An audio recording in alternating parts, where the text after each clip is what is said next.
നമസ്കാരം. നാടിനെ കണ്ണീരിലടിയിച്ച 4 സ്കൂൾ കുട്ടികളുടെ മരണത്തിനിടയാക്കിയ റോഡപകടമാണ് കഴിഞ്ഞ ദിവസം നടന്നത്.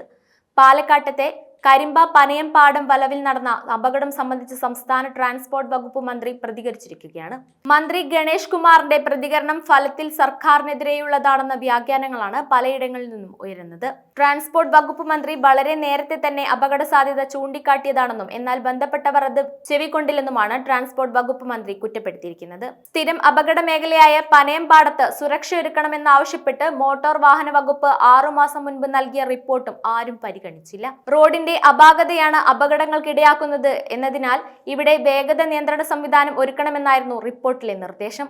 മോട്ടോർ വാഹന വകുപ്പിന്റെ ആവശ്യപ്രകാരം പാലക്കാട് IIT വിദ്യാർത്ഥികൾ നടത്തിയ പഠനത്തിന്റെ അടിസ്ഥാനത്തിലായിരുന്നു റിപ്പോർട്ട്. റോഡ് സുരക്ഷാ കൗൺസിൽ വഴി പൊതുമരാമത്ത് ദേശീയപാത വിഭാഗത്തിനാണ് ഇത് കൈമാറിയത്. 70 കിലോമീറ്റർ വേഗത്തിൽ വരെ സഞ്ചരിക്കാവുന്ന റോഡാണെങ്കിലും അപകട സാഹചര്യം മുൻനിർത്തി 30 കിലോമീറ്ററാക്കി പരമാവധി വേഗം ചുരുക്കിയിരുന്നു. ഇത് വ്യക്തമാക്കുന്ന സൂചനാ ബോർഡുണ്ടെങ്കിലും ആരുടെയും ശ്രദ്ധയിൽപ്പെടുമായിരുന്നില്ല. അതിനാൽ റോഡിൽ തന്നെ വാഹന വേഗം കുറയ്ക്കണമെന്ന് വ്യക്തമാക്കുന്ന കട്ടി കൂടിയ മാർക്കുകൾ വേണമെന്ന് റിപ്പോർട്ടിൽ നിർദ്ദേശിച്ചിരുന്നു. ഒരേ ദിശയിൽ പോകുന്ന വാഹനങ്ങൾ മറികടക്കുന്നത് നിരോധിച്ചുള്ള അറിയിപ്പ് വെക്കാനും നിർദ്ദേശമുണ്ടായിരുന്നു. വളവുകളിൽ വശം മാറി സഞ്ചരിക്കുന്നത് ഒഴിവാക്കാൻ ഡെലിനേറ്ററുകൾ സ്ഥാപിക്കാനായിരുന്നു മറ്റൊരു നിർദ്ദേശം. റോഡും അരികിലെ മണ്ണും തമ്മിൽ ഉയര വ്യത്യാസമുണ്ട്. 2 വാഹനങ്ങൾ കടന്നു പോകുമ്പോൾ മണ്ണിലേക്ക് ഇറങ്ങാതിരിക്കാൻ വാഹനങ്ങൾ ശ്രമിക്കുമ്പോൾ അപകടമുണ്ടാക്കാനിടയാകുന്നുണ്ട്. ഇത് പരിഹരിക്കാൻ നടപടി വേണമെന്നും ആവശ്യപ്പെട്ടിരുന്നു. ഈ നിർദ്ദേശങ്ങളൊന്നും നടപ്പായില്ല. നേരത്തെ ഇവിടെ വളവിൽ വാഹനങ്ങൾക്ക് ഗ്രിപ്പ് കിട്ടാൻ റോഡ് പരുക്കനാക്കിയിരുന്നു. ഇതേ തുടർന്ന് അപകടങ്ങൾ കുറഞ്ഞിരുന്നു. എന്നാൽ പിന്നീട് റോഡിന്റെ പരുക്കൻ സ്വഭാവം മാറി. വീണ്ടും റോഡ് പരുക്കനാക്കണമെന്ന് മോട്ടോർ വാഹന വകുപ്പ് പൊതുമരാമത്ത് വകുപ്പിനോട് നിർദ്ദേശിച്ചിരുന്നു.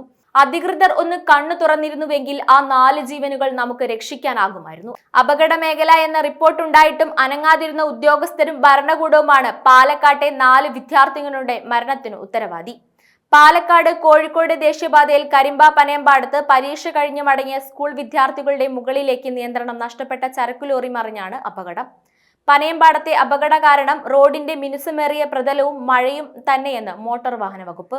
ദേശീയപാത ഡിസൈൻ ചെയ്യുന്നത് പലപ്പോഴും കോൺട്രാക്ടർമാർ ഗൂഗിൾ മാപ്പ് നോക്കിയാണെന്നും ഇന്ത്യയിലെ റോഡുകളിൽ പലതും അശാസ്ത്രീയമാണെന്നും അദ്ദേഹം വിമർശിച്ചു.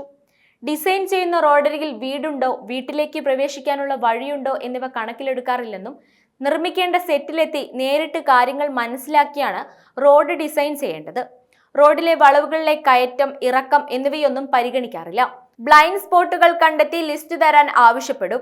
ചാലക്കുടി പോട്ടയിലേക്ക് പോകുന്ന വഴിയിലുള്ള സ്ഥിരം അപകട മേഖലയിലെ പ്രശ്നം പരിഹരിക്കുന്നതിനുള്ള നടപടികൾ ആരംഭിച്ചിട്ടുണ്ട്. അണ്ടർപാസ് നിർമ്മിക്കാനായി ഉപരിതല ഗതാഗത വകുപ്പ് 48 കോടി രൂപയുടെ പദ്ധതിയിട്ടിട്ടുണ്ട്. സർവീസ് റോഡ് നിർമ്മിക്കാനായി 18 കോടി രൂപയും ചെലവാക്കാൻ ഉദ്ദേശിക്കുന്നുണ്ടെന്നും അദ്ദേഹം കൂട്ടിച്ചേർത്തു.